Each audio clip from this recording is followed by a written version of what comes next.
Well, that's nice. What are you coughing up? God knows. Hi, this is Dan. Welcome to Angle Guys. For those of you that are new, welcome. For those of you that are returning, welcome back. And for those of you that support me over on Patreon, thank you so very much for your subscriptions. This is the monthly Tarotscope for the month of July for the sign of Aries. If you have a sun, moon, or rising in the sign of Aries, you may want to watch this, or if you have heavily placed planets in the sign of Aries, you may want to watch this. That would be 3 or more. So this is a broad spectrum reading intended to reach a lot of people. So there could be some things that apply to your life and some things that don't. If things don't make sense or don't apply, that's okay. It doesn't mean anything's wrong or broken. It just might mean that you're working on something different at this time. It could be about which planets are in which houses. It could be the degrees to which each planet is in the sign of Aries. So there's a lot of factors that can kind of create for differentiation or whatever. I'm not sure if that's even a word, but we're going to go with it. That can change. That can, have room for variation. Let's say. So just take what you need and sort of leave the rest. And that's about it. On my daily forecast on the YouTube channel, please feel free to check out the video description in the drop-down menu. It will give you all of the information as to how to follow me if you want to. If you enjoyed the video, please hit the thumbs up button and consider subscribing to the channel. And away we go. So this first card is from the, it's been overcast all day, guys. Sorry, it's not great lighting in here, but I have to do it from this desk this month. The first card is the guide card, or sort of like the signifier for the month. It gives me insight into kind of what the Aries energy might be, what might be the theme for the month of July for you guys, what you might want to be aware of or focus on. It's that sort of a thing. So let's see what this is. This is all is connected. I believe we saw this with one of the water signs. I'm not really sure that you guys can see that all that well. But what it is it's a girl that is sitting on a tree stump that's heavily rooted into the ground. There's all of these leaves blowing in the breeze. Her hair is also blowing in the breeze, and it's all connected by a spider web.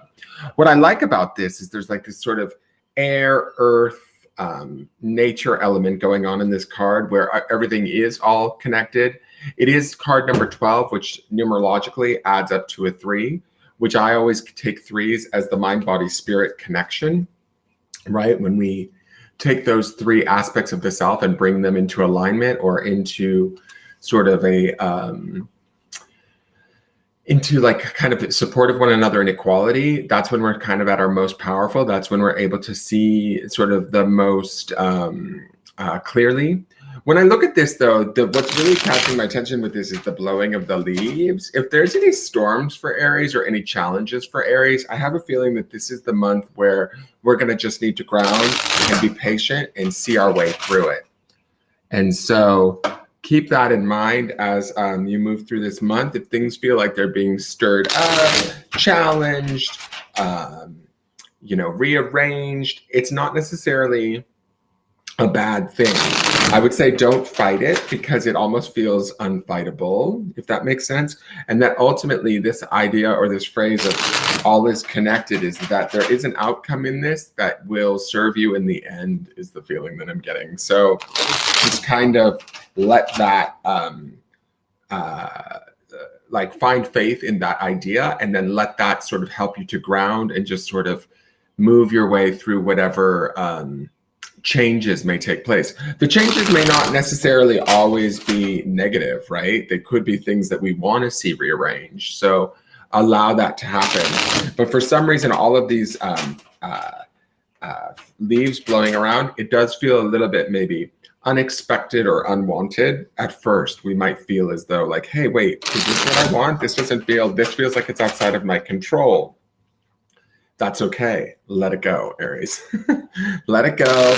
Understand that it all serves a purpose and that ultimately you're going to be fine no matter where you land, kind of thing. All right, so let's look at the cards and see what the tarot cards have to say. The middle card, this first card, is what I call the U card, or sort of where you're centered at in the month. It is, you'll go in and out of this card throughout the month, but it gives me insight into not only where you're kind of at for the majority of the month, but what you could potentially be creating for your future. So keep that in mind. This is the Queen of Swords.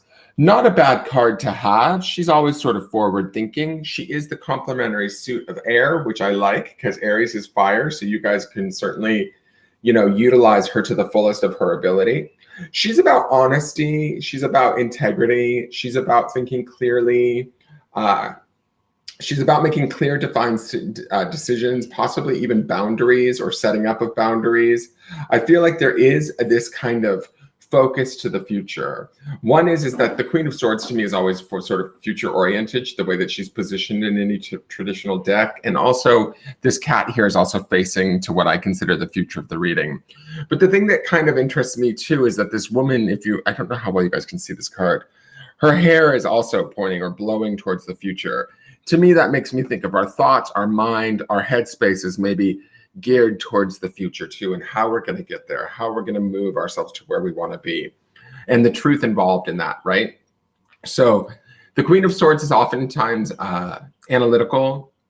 She does have some emotionality to her, but she tends to lead more with her logic than her heart, right? Her intelligence more so than her emotions. And so we want to do that this month. We want to look at things more analytically, more thoroughly, right? We might want to look at some of the smaller details, right, as to what's going on around us, and keeping a mind about that or keeping a focus on that as we make our decisions. I do feel like the Queen of Swords is always very astute.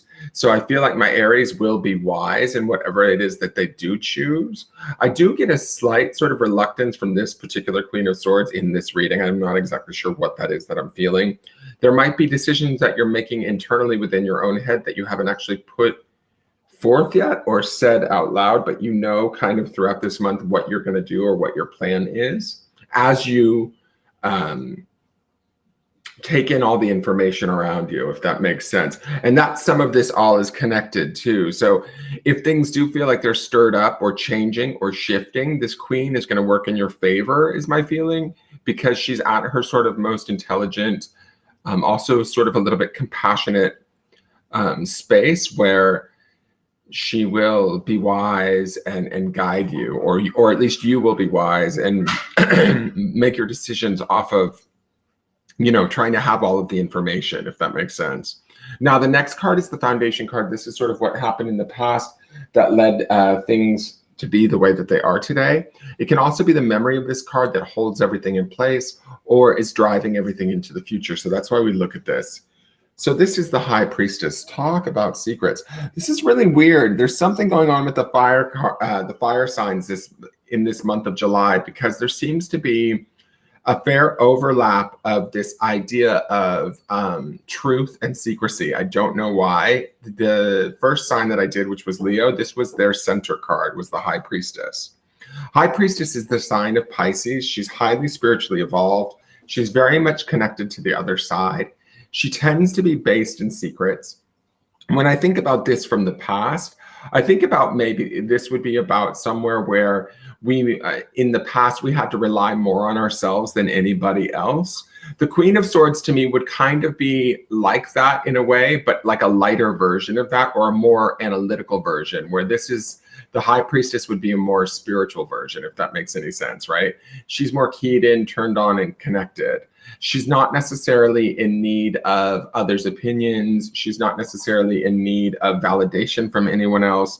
There might have been a period of time where things felt more clear. We felt more connected. And what I mean by connected, I mean connected to our own selves, our own information, our own spiritual awareness, rather than what's going on around us.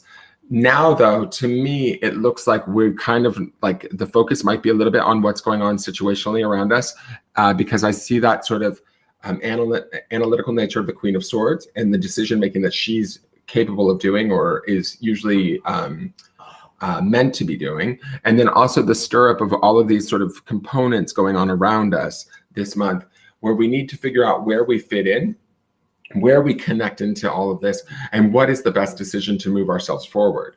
I like that this is based on that the High Priestess is in this foundation position for the Aries signs, because she is a strong and powerful card, right? She's sort of aware.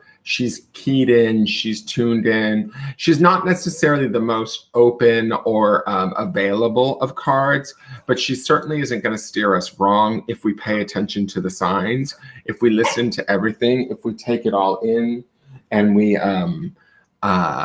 pay attention to what's going on, right? There was a period like this card represents a period of time where we were able to do that in our past. We need to remember that about ourselves and maybe draw her energy or this spiritual connection from within us back into our world is sort of the feeling. And I think that this is going to help to guide us to this understanding that even if we feel like we're dealing with some storms or whatever, it all serves a purpose, a higher purpose, a purpose we may not fully understand. But the High Priestess will help guide us through it and will show us probably down the line when we're done with the situation or the dust up. She'll show us like, oh, this is why. And then the secret becomes revealed, right? Or we become aware of it. And we're better off for having known it, right? But we don't necessarily need it in the moment. Although I do feel like the Queen of Swords will hold her own. So the next card is the Spirit or Soul card. This is the higher self card, what is above you, what your spirit or soul wants you to pay attention to this month. So let's see, we have, oh, I love it, the Ace of Wands. So Wands is the fire sign energy. So this is beautiful to be in your higher self space. It's also new beginnings. It is also the element of spirit, and this is the Spirit card. So with the Ace of Wands, and that fire energy, the desire, the newness, the opportunity, all of the excitement that the Ace of Wands brings to it, it is popping off in your spirit space. With this in your higher self space and the High Priestess in your foundation, don't be surprised if it's popping off a little bit for Aries. Don't be surprised if you guys are able to see how everything is interconnected this month of July, right? It might be strangely strangely interconnected to the point where you maybe see through the veil, or you feel some of you could even be hearing like weird voices. I don't know why I'm saying this, but to me, the Ace of Wands coupled with the High Priestess in the foundation, it does feel a little bit outer realms, if that makes sense, right? Wands is that element of fire, but also the element of spirit. And to me, that means, and the singularity of the ace, the number one, so it usually that brings it to the self, but this being in the spirit card position, it feels like we're listening to a voice that maybe we haven't always listened to. Does that make sense? I think the Queen of Swords is in that center there to keep us kind of balanced a little bit, so that we're not too far off in the like ethers in a way. In a way, that's my feeling. I feel like she brings in a nice practicality to all of this so that we can still receive these messages or these intuitive hits that should bring about new opportunities. They should bring about growth. They might feel a little bit scary, but we're going to pursue them, or we certainly desire them, or they're going to appear desirable to us. They're going to fulfill us in some way. They're going to call up sort of this High Priestess energy within us from the past to hopefully to stimulate some sort of change or shift that is going to be really beneficial, is my feeling. So let's look at the outside influences. These are things that are influencing the Aries population. They can be people, events, sometimes things more vague like belief systems or energies that don't belong to us, but they're around us, right? Or we've adopted them, we've been raised with them, right? So they're not necessarily our truth. They might be the truth of another that was taught to us, and we've kind of accepted it as our own. So we want to look at these just so that we're aware and we know what's going on around us. So one is the Seven of Cups. Seven of Cups is a water sign element card. It is a little bit about confusion. It can be about having too many choices or too many options. That might be the analyticalness or need that we have of the Queen of Swords, where we need to be practical this month or analytical. We can't, can you not scratch the wall right now? I'm doing a live reading, please. Like that would be a no. Get away from the wall. Roll over that way. There you go. All right. So, and this would be about, this could be some of the dust up of the blowing of the leaves here, right? This could be about maybe one too many opinions desires, emotions, other people's needs, or what they want from us. They might be pulling us in a different direction, or trying to through whatever means, right? And that may be offering us up a little bit of confusion. Like, if I don't do this for them, or I don't take care of them, or I don't help them, does that make me a bad Aries? No, it doesn't really, especially with the Ace of Wands, the Spirit space, and the High Priestess down below, and the analytical nature of the Queen of Swords. I feel like my Aries might be a little bit removed from this stuff. Not to say that the Seven of Cups isn't going to want to jump in and kind of divert us or challenge us, or what's the word? Like, I don't get like an ominous feeling from the Seven of Cups. I just get this feeling of, are you going to really want to buy into people and their dramas? Or are you going to really want to buy into the confusion and the emotional sort of turmoil that these things might present for you, right? And some of this could be that dust up there. Let's look at the other card. The other card is Leo's card, which I love this. This is Major Arcana. It is the Strength card. It is associated with the sign of Leo, which we are in the second half of July and the first half of August. We will be in Leo season. So this showing up here, the Strength card, is a really kind of good omen, I think. There's opportunity for growth here. There's opportunity to flex our sort of muscles, so to speak, when I think of strength. But what I like about strength being Leo and fire is that Ace of Wands. I feel like these two may play off of each other. This may be opportunities. Strength might be the opportunities to sort of allow that Ace of Wands in the spirit space to kind of explode or expand in a way where whatever it is that we desire personally, whatever it is that we want, the Strength card kind of offers us up the opportunity to maybe get in there and go after it. The High Priestess gives us the sort of the strength and the spiritual connection to kind of also stay strong in that. Does that make sense? So it's almost like the High Priestess could be sort of this tree stump that she's sitting on that's so firmly rooted. The High Priestess is considered a pillar card. So that kind of reminds me of this tree stump and the rooting. It's like we... in the month of July, if the Aries sort of, in a way, kind of remember who they are, where they come from, what they're capable of, right? That would be that High Priestess energy deep within us.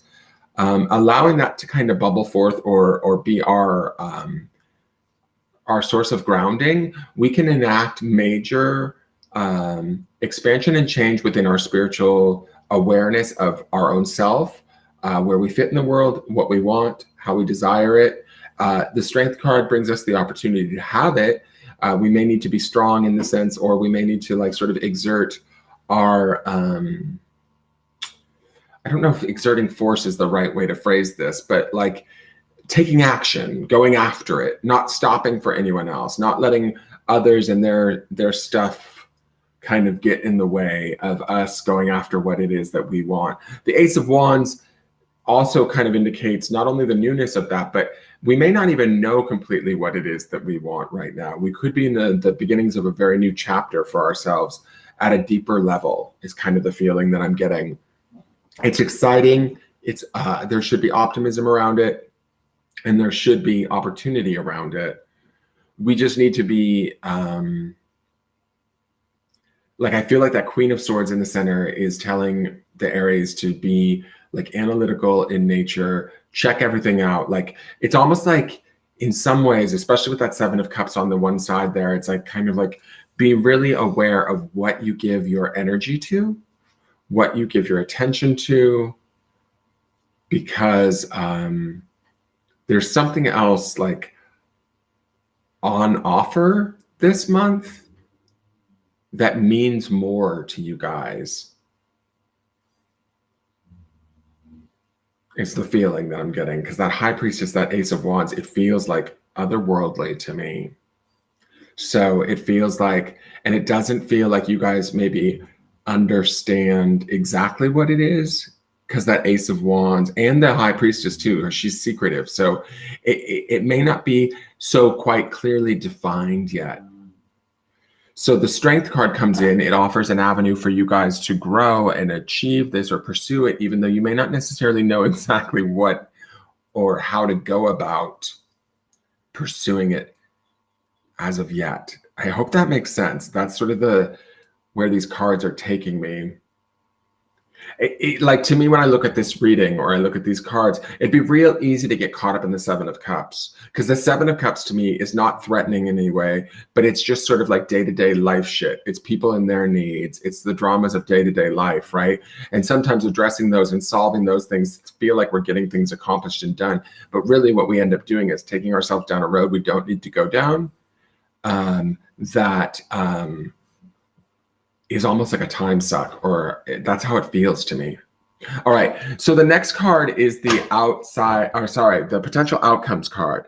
This card tells me where things are gonna naturally end up, barring that nothing major changes. This card is not set in stone though. We can, if this card is negative or an ending that we don't want to see by the end of the month, we can take this as a warning and through free will make choices and changes in our life to affect the outcome so that a different card will come into play. But if this is a good card, or we like this card as an outcome, then we can take heart in the fact that we're naturally heading towards this by month's end. So let's see what card it is. Oh, I'll take it.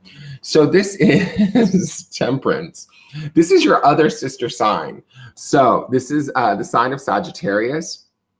We have Leo here. We have Sag here. So our support, or our outside influence of support, is coming from, leonine strength and generosity and all of that, and it's coming in as the Strength card. In the end of the month, we're feeling the balance and sort of the peace of the Temperance card. Again, the Temperance card is about sort of staying in one's own lane, making peace with whatever situations are going on around you. Certainly, it would indicate that all is connected, that we understand with both the good and the bad, there's a purpose for everything, right? Not getting too worked up over the Seven of Cup moments that happen throughout the month, and allowing yourself to experience the peace and the sort of the spiritual nature of the Temperance card. Temperance card in a traditional tarot deck is always depicted by that angel pouring water from one cup to the other, with one foot in the water, one foot on the ground, which indicates not only being grounded in the material world as a spiritual being, but also being connected to one's emotions and having a connection and a balance there. And so there could be some of that going on this month too, especially with that Seven of Cups lurking in the periphery, right? I like that you guys end on a major arcana card. I like that actually you have 3 majors and an ace in this month, on top of the queen that's sitting in the center of all of this. So this to me does feel like a pivotal or important month for Aries. It does feel like with that Temperance card, this is about finding that fair medium to move forward into the month of August. That feels comfortable, that feels peaceful, that feels in alignment to not only yourself, but to the environment around you.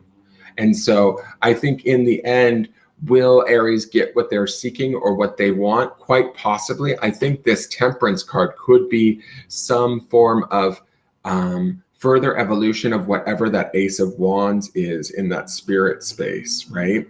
That Ace of Wands for each and every one of you is going to be something different. It's some part of like your spiritual awareness, desire that is growing within you, that needs your attention, that as you give it attention, as you give it as you nurture it, it may create the space for this Temperance card to come about. Certainly with the High Priestess is kind of the guide underneath there. It really does lead us to this place of like expansive peace, alignment, opportunity, all of that sort of stuff. So I think that this is a really good way to end out the month of July for my Aries. I hope that makes sense, you guys. If you enjoyed it, please hit the thumbs up button and share it with your other Aries friends, and subscribe to the YouTube channel. Please follow my business page over on Facebook, and I look forward to seeing you guys next month. You can also join me every day on the YouTube channel for the daily forecast for all signs, and I will see you guys soon. Take care and have a wonderful July, Aries. Bye-bye.